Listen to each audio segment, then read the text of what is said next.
I'm joined now by one of the top Canadians in the UFC. He has 2 wins in the month of July, or at least from June to July. It's Tanner Boser, who's joining us now. He's in quarantine right now in Edmonton. So what's keeping you busy right now? Right now, I'm playing Pokemon Go, and I'm only a couple days into my quarantine, so I'm not going stir crazy just yet. But give me time. What's the best Pokemon that you've caught so far? I caught some real good ones in Abu Dhabi. There's some that you can only get in certain parts of the world. So there's a couple that are only in a couple countries, and I scored some there. So productive. Yeah, people should get their plane tickets to Abu Dhabi so they can get those ones. Yeah, I was opportunistic about it. I wouldn't go out of my way. So 2 big wins for you, obviously. I read an article about you in The Athletic that Ben Folks wrote, and you talked about how you like to impose your will over 3 rounds. You don't mind getting a decision. You actually prefer that. But if a win comes along the way, you're more than happy to have that happen. That's kind of a unique approach. Why do you have that approach in the heavyweight division? Okay, I don't prefer it. I prefer getting my opponent out of there as fast as possible. That's what I prefer. But I'm always prepared and ready to. My plan is always that I'm going to go in and beat somebody up for 15 minutes. That's how I have to look at it. I'm going to impose my will, make this guy play my game, and I'm going to beat him over the course of 15 minutes. If he goes down before the final bell, great. That's even better. But I don't plan for that.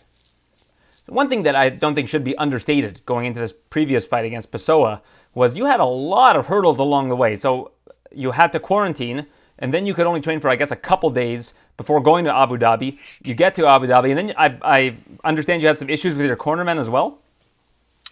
Yeah, so I got out of my quarantine like Sunday night.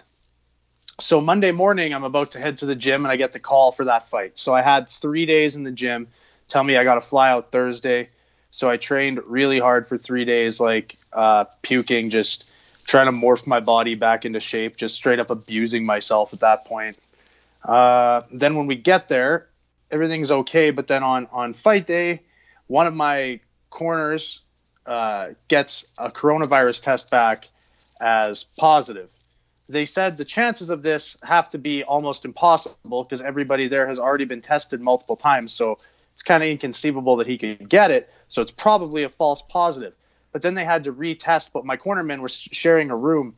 So they both had to get retested multiple times that day, and they weren't cleared to go out. So my fight was kind of up in the air at that point until an hour or two before we had to go down to like get my hands wrapped. So that was annoying. But I mean, I just kept it in my head that, the fight's going to happen. We're going to fight. This is clearly a false positive. So hopefully they just get the test results back right away. That was the story on that. So your cornermen were it's Teddy Ash and I think KB Buller are your 2? Yeah. Yeah. So they were down there. Which one of them got the false positive? Teddy, but they both had to get retested because they were staying in the same room. So as far as they're concerned, then they both are a liability until they had to both test negative twice before they were cleared after the false positive. And when that happens, how long does it take for them to get to you before your fight? Like how soon were you about to go out there before they were able to come and help you wrap your hands, etc.? Well, I was still in the hotel room, so we had to go, the way it was set up, we had to go downstairs in the hotel. We had an area, we'd get our hands wrapped there. We could start warming up if you want, but you had enough time at the venue. So get your hands wrapped, and then they drive you to the venue. There was limited space there to warm up. So after fights, then they would bring in a couple more teams to warm up at the venue rooms. So before we went downstairs for the hand wrap, I think it was like an hour and a half before that when they said, okay, yeah, the second tests are back. Like they're good. Like you guys are good. So how much self-talk is involved in not totally freaking out at that point in time? It's the day of the fight. You've had such a long journey to get there, and there's a bit of uncertainty. Obviously, I think in your head, like you said, you've kind of talked yourself into the fact that it's going to happen anyways, but how much self-talk was involved? It's out of my hands. There's nothing I can do about it. So there's no sense getting really worried or really upset or really anything. I can't change anything. So I just got to stay in my room and just in my head, you just got to keep your mentality strong. You're like, no, it's going to be fine. we're gonna fight. Fight's on. Don't even think about it. Fight's gonna go through. But in the back of your head, you know that there is a little bit of uncertainty. But that said, like you said, you've got to you've got to have tunnel vision about Pessoa and not get Yeah, distracted. you shut it down right away. And while you were there, you lost a pair of shorts. You kind of told the story in the post-fight press conference that the people from the hotel brought you some beers as an apology for losing your shorts. What kind of beers were they? I was curious. I think they were Stella's. And then you got to have a bit of a celebratory party when you got back to the hotel?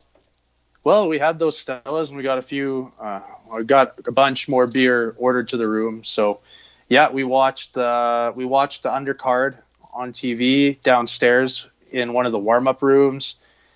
And then we didn't get to watch the main card because there was actually no way to watch it there. So, no, they let us downstairs to watch the final fights on the main card, actually. And just not the whole thing. We had to wait until everybody was back at the venue to get ready for fights, and they were no longer in like the room where you got your hands wrapped and stuff.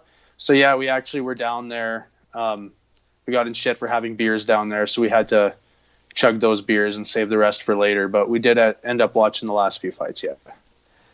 And you got a bonus for this last one, and from what I understand, it was also the first fight of a brand new contract that you signed with the UFC. So these last two fights, is that the most money you've made in your entire life combined? Like if you were to take all the other money you've made prior to that, in June and July, is your income more than you've had prior in any capacity?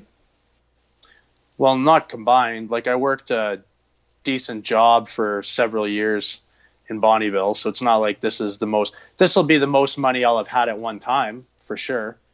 Yeah. But it's not more money than I've ever made combined, but it's a great couple paydays for me nonetheless. I should specify, from fighting. Is it more than you've made from all your previous fights? It's probably, yeah. I think it probably is. It's probably more than all the other fights combined. If not, you know what? I'm pretty sure it is. Yeah.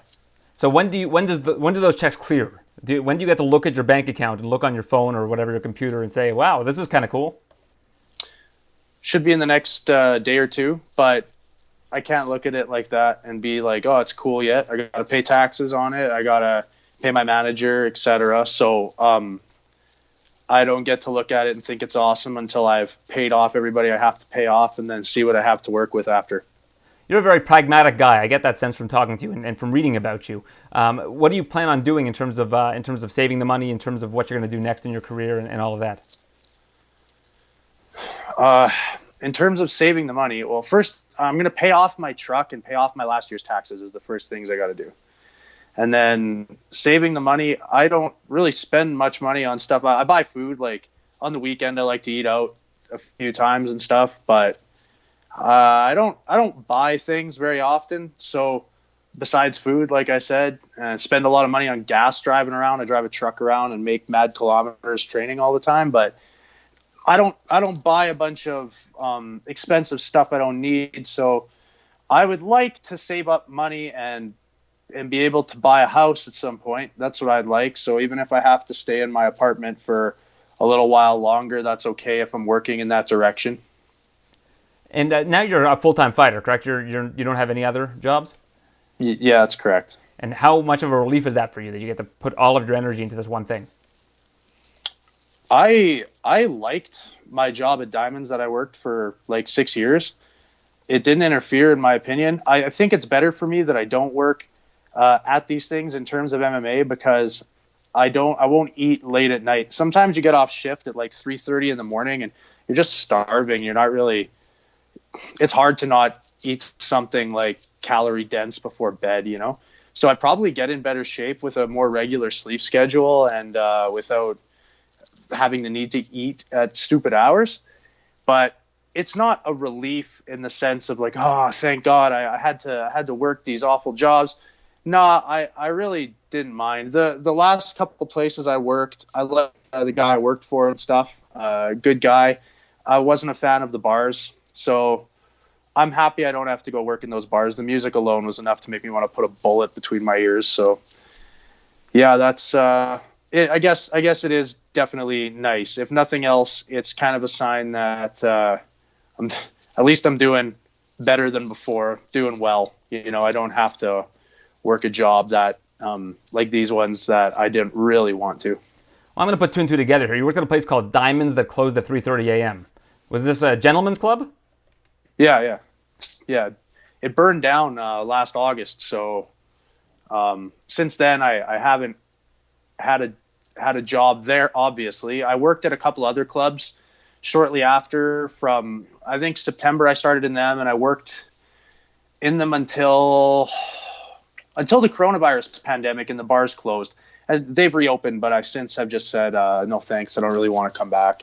So I did work though. Like I said, I liked the guy I worked for, and they were good to me and stuff. But I don't enjoy those clubs at all. So I'm glad I don't have to go back to those. But for the majority of it, the 6 years I worked at Diamonds, I worked with my buddies. I worked for good people, and I honestly had a blast. So I'm not. It was never this horrible. Sorry, incoming call there. No worries. Yeah, it was never this horrible grind where I was like, oh man, I got to go to work again. Like the way I explained it, there's things I'd rather do sometimes than go to work, but it was never like the act of going to work that sucked. So it was a good job. Do you have any interesting stories from said job? A lot. Any you're willing to share? Any, perhaps the most outrageous one you could share with us? No? Absolutely not. No. All right, well, never hurts to ask. When you say you didn't like the music that they played there, what kind of music do you listen to in your spare time? I like folk music, and I realize that's not what they play at bars unless you work at a country bar and stuff like that. But at Diamonds there was a mix of musics. There was all kinds of different stuff. Of course, they played some shitty music there, but not always. But at these other clubs, like just a dance club where people go to just dance, the music is just awful. Just the new club music, I can't stand it. So. Well, as somebody who likes folk music, I imagine that kind of music is probably not all that attractive to you. What kind of folk music do you listen to? I wouldn't have taken you. I would have guessed metal with the beard and the wolf picture in the background. But what kind of folk music are you into? I like right now. I'm really into Coulter Wall. I like The Tallest Man on Earth and Passenger, stuff like that. Coulter Wall is awesome. He's one of the prides of Canada, and he's got a new album coming out soon. Yeah, I'm stoked. I walked out to Motorcycle here this last fight. Yeah, he's a very talented musician. We've also got Orville Peck. We've got a lot of good Canadian musicians coming up in the country and folk scene. Yeah, that's good. You like folk too, eh? I like it. I like just about everything, but except for the music that you were mentioning that they play at the dance clubs, I'll probably pass on that.